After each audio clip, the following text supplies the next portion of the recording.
Assistance dog task aiding with washing to go in machine part 1. Sit, Diesel.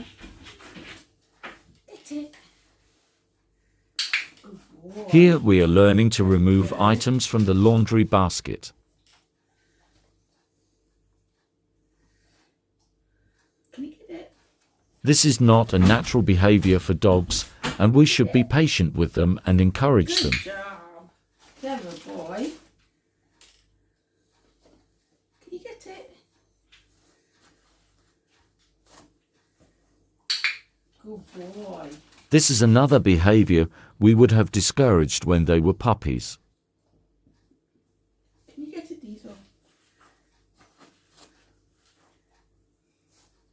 So we are having to undo previously asking them not to do these behaviors, which can also be confusing for the dogs. Good boy. Can you get it? Get it, Diesel. Diesel is taking the items and dropping them on the floor. Boy. Get it, Diesel. This is absolutely fine, as I don't want to overwhelm him by asking too much of him too fast. Good boy. Can you get it? Yeah. The more we repeat the same behavior, the quicker he will learn. Can you get it?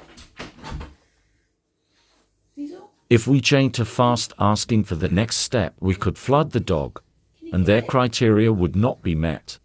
Get it. Get it, Diesel. Yeah, good job. Very good. That's so clever. Good boy, Diesel. The more you repeat a behavior, the more likely your dog is to learn this reliably. Very good. Clever boy. Nice, good boy.